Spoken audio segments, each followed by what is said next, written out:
आज हम nursed heat theorem के बारे में या कहें थर्ड लॉ ऑफ थर्मोडायनामिक्स के बारे में जानेंगे। सेकंड लॉ ऑफ थर्मोडायनामिक्स किसी भी सिस्टम की एंट्रोपी के बारे में बताता है और उसकी मदद से हम किन्हीं ऐसे दो सिस्टम्स जो कि आपस में इक्विलिब्रियम कंडीशन में होते हैं उनकी एंट्रोपीज का डिफरेंस ज्ञात करते हैं। लेकिन अगर हमें एब्सोल्यूट एंट्रोपी किसी सिस्टम की निकालनी हो तो उसके लिए एक ऐसे रेफरेंस सिस्टम की ज़रूरत पड़ती है जिसकी एंट्रोपी हमें पहले से पता हो। ये सेकेंड लॉ ऑफ थर्मोडायनामिक्स द्वारा ज्ञात नहीं किया जा सकता है।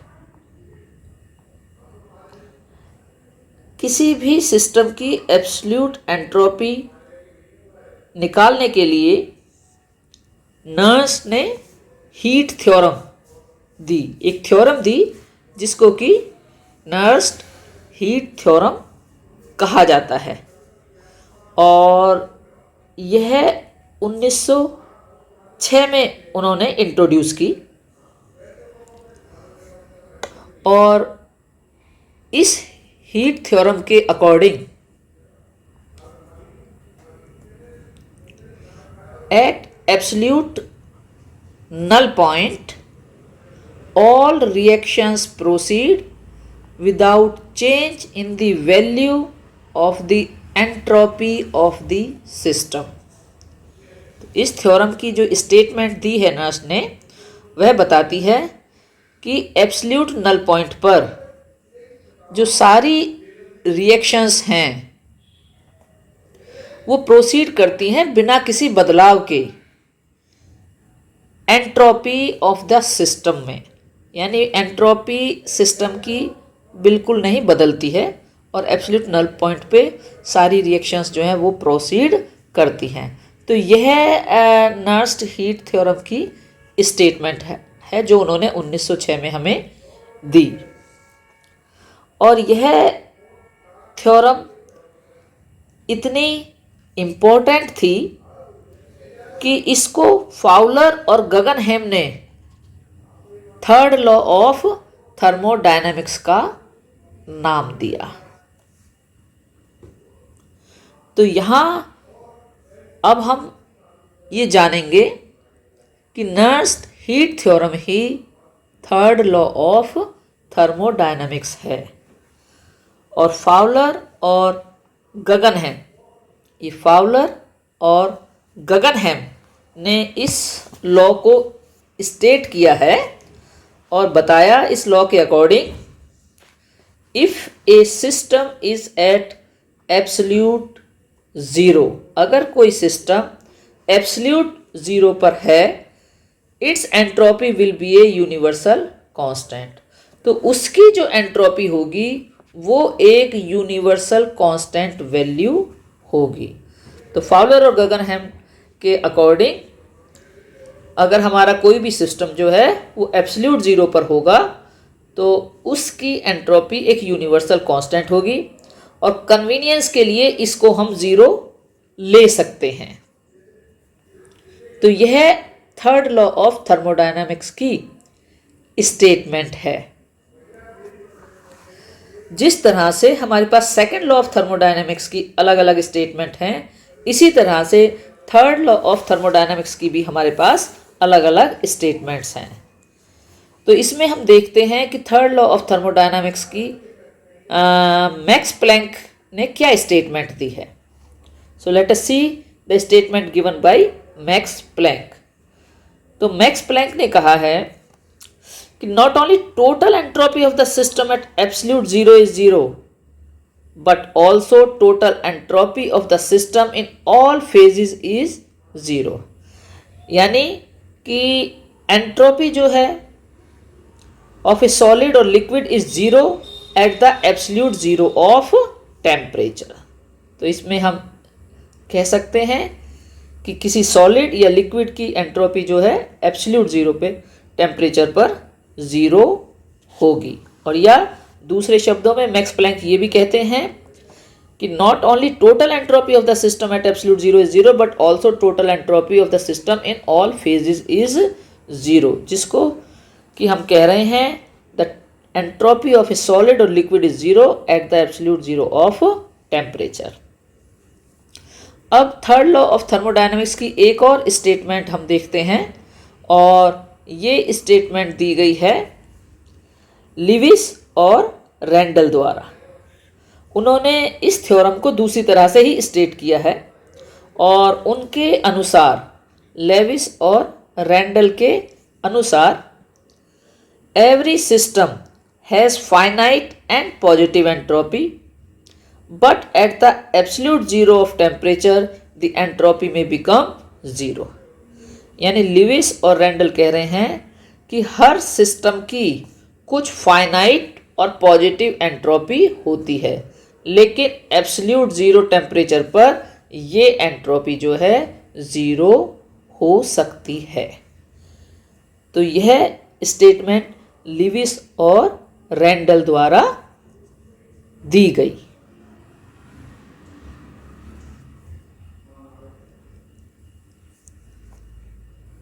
देखिए, थर्ड लॉ ऑफ थर्मोडायनामिक्स से किसी भी सब्सटेंस का बिहेवियर और नेचर एब्सोल्यूट ज़ीरो टेम्परेचर पर जानने में मदद मिलती है। इसलिए ये तीसरा जो नियम है वो बहुत इम्पोर्टेंस रखता है थर्मोडायनामिक्स में, और एक्सपेरिमेंट से पता चला है कि जो एंट्रोपी होती है सॉल्यूशंस की, कुछ सुपर कूल्ड लिक्विड्स की या फिर एमॉर्फस सब्सटेंसेस की, वो एब्सोल्यूट ज़ीरो टेम्परेचर पर ज़ीरो नहीं होती। ये एक्सेप्शंस हैं, और ये एक्सेप्शंस क्यों हैं? क्योंकि एंट्रोपी जो है वो किसी भी सब्सटेंस में एटम्स और मॉलिक्यूल्स का डिसऑर्डरलीनेस मेज़र करती है। जिन सब्सटेंसेस की हम अभी बात कर रहे हैं, इनकी एंट्रोपी ज़ीरो नहीं होने का कारण है कि इन सुपर कूल्ड लिक्विड्स या सॉल्यूशंस या एमॉर्फस सब्सटेंसेस का जो एटॉमिक स्ट्रक्चर है वह इस तरह है कि उसमें डिसऑर्डर है एब्सोल्यूट ज़ीरो टेम्परेचर पर भी। इसी कारण से उनकी एंट्रोपी एब्सोल्यूट ज़ीरो टेम्परेचर पर ज़ीरो नहीं हो पाती है। अब हम मैथमेटिकली इसको देखते हैं। तो थर्ड लॉ ऑफ थर्मोडायनामिक्स को हम लिख सकते हैं mathematically as limit S of T at T tending to zero is zero. यानी अगर हम एंट्रोपी किसी टेम्परेचर टी पर आप लिमिट लगा देते हैं, temperature T tending to zero means going to absolute zero temperature, तो वह ज़ीरो होगी। तो इस तरह से हम जो थर्ड लॉ है आपका थर्मोडायनामिक्स का, उसकी स्टेटमेंट को इस तरह से हम लिख सकते हैं। इस लॉ की मदद से हम किसी भी सिस्टम की एब्सोल्यूट एंट्रोपी निकाल सकते हैं और वो कैलकुलेट की जा सकती है। और उसको निकालने के लिए let us consider change of entropy eight constant pressure. वह आपकी इस इक्वेशन द्वारा दी जा सकती है। Change in entropy D S बराबर होगी डी क्यू बटे टी के, और इसको आप लिख सकते हो as C P times D T over temperature T. C P यहाँ स्पेसिफिक हीट है सब्सटेंस की एट कांस्टेंट प्रेशर, और टी आपका टेम्परेचर है। अब अगर हम कोई सॉलिड कंसीडर करें और उसको हम 0 डिग्री केल्विन से T डिग्री केल्विन तक गर्म करते हैं, लेकिन जो तापमान है उसको मेल्टिंग पॉइंट से कम रखते हैं, तो उस सॉलिड सब्सटेंस के लिए चेंज इन एंट्रोपी कितना होगा जब उसको 0 केल्विन से T केल्विन तक गर्म किया जाता है? तो इसको आप लिख सकते हो एज डेल्टा एस बराबर है S of T minus S of zero. Entropy at T equal to zero को सब्ट्रैक्ट किया गया है from entropy at temperature T, तो यह बराबर होगी integration zero to T C P D T over T के। और इसको आप लिख सकते हैं एस ऑफ टी बराबर है S of zero plus integrating zero to T C P D T over T. यहाँ पर एस ऑफ ज़ीरो जो है वो एब्सोल्यूट ज़ीरो तापमान पर एंट्रोपी है और यह एक इमेजिनरी क्वांटिटी है, और सी पी ओवर टी वो हमेशा पॉजिटिव होगा ज़ीरो से टी तापमान के बीच में, so it will remain positive.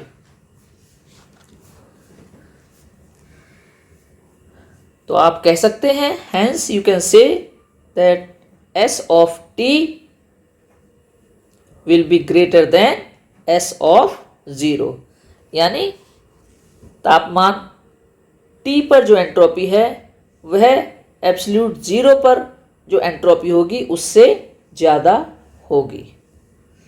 Now according to third law of thermodynamics, किसी क्रिस्टलाइन सब्सटेंस की जो एंट्रोपी है वह एब्सोल्यूट ज़ीरो टेम्परेचर पर ज़ीरो होगी। ये आप लिख सकते हैं S of zero will be equal to zero. इसलिए the entropy at temperature T S of T बराबर होगी zero to T C P D T over T के। तो जो एस ऑफ टी है यह आपके सब्सटेंस की एब्सोल्यूट एंट्रोपी कहलाएगी, और किसी भी सिस्टम की किसी तापमान टी पर जो एंट्रोपी होगी वो हमेशा उस सब्सटेंस की एब्सोल्यूट ज़ीरो वाली एंट्रोपी से अधिक होगी।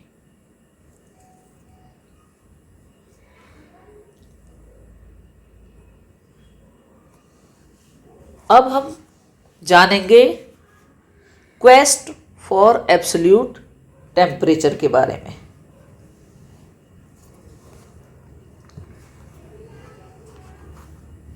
यानी एब्सोल्यूट ज़ीरो टेम्परेचर की जो खोज है उसके बारे में हम जानते हैं। देखिए 1925 से पहले हमारे पास सिर्फ एक मेथड था जिससे हम लो टेम्परेचर्स ऑब्टेन कर सकते थे,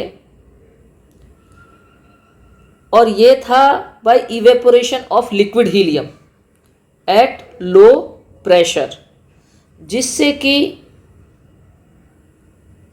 मिनिमम 0.4 केल्विन तक का तापमान प्राप्त किया जा सकता था। लेकिन 1933 और 34 के बीच में डिबाई और जियाके ने एक नया मेथड डेवलप किया बहुत कम तापमान प्रोड्यूस करने के लिए, और ये जो नया मेथड था ये था डीमैग्नेटाइजेशन ऑफ पैरामैग्नेटिक सॉल्ट के द्वारा, और इसकी मदद से डिबाई और जियाके ने 0.003 केल्विन तक का तापमान प्राप्त कर लिया। लेकिन इससे और कम तापमान प्राप्त नहीं हो पा रहा था। डिबाई और जियाके की जो तकनीक थी, डीमैग्नेटाइजेशन ऑफ पैरामैग्नेटिक सॉल्ट्स, उसमें ऑर्बिटल इलेक्ट्रॉन्स की पैरामैग्नेटिक प्रॉपर्टी एटम्स के अंदर यूज़ होती है, जिससे कि हम बहुत कम तापमान प्राप्त कर पाते हैं। लेकिन 1950 और 60 के बीच में एक नई तकनीक की खोज हुई और यह था cooling by demagnetization using paramagnetic property of nucleus. Nucleus की किसी भी सब्सटेंस के एटम एलिमेंट की न्यूक्लियस की पैरामैग्नेटिक प्रॉपर्टी का इस्तेमाल करते हुए, और इस मेथड को यूज़ करने के लिए जो इनिशियल तापमान होता है एलिमेंट का, वह करीब 0.01 केल्विन तक होना चाहिए। तो न्यूक्लियर डीमैग्नेटाइजेशन के लिए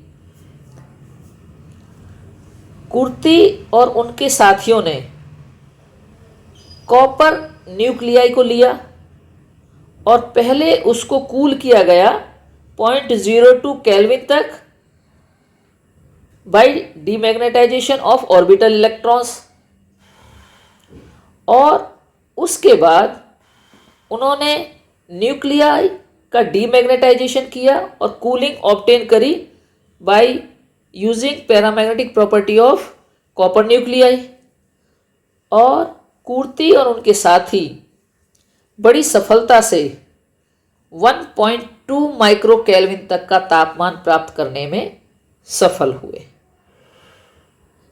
इस तरह से जो एब्सोल्यूट जीरो टेम्परेचर की क्वेस्ट है, वह हमें ले गई 1.2 माइक्रो केल्विन के तापमान तक।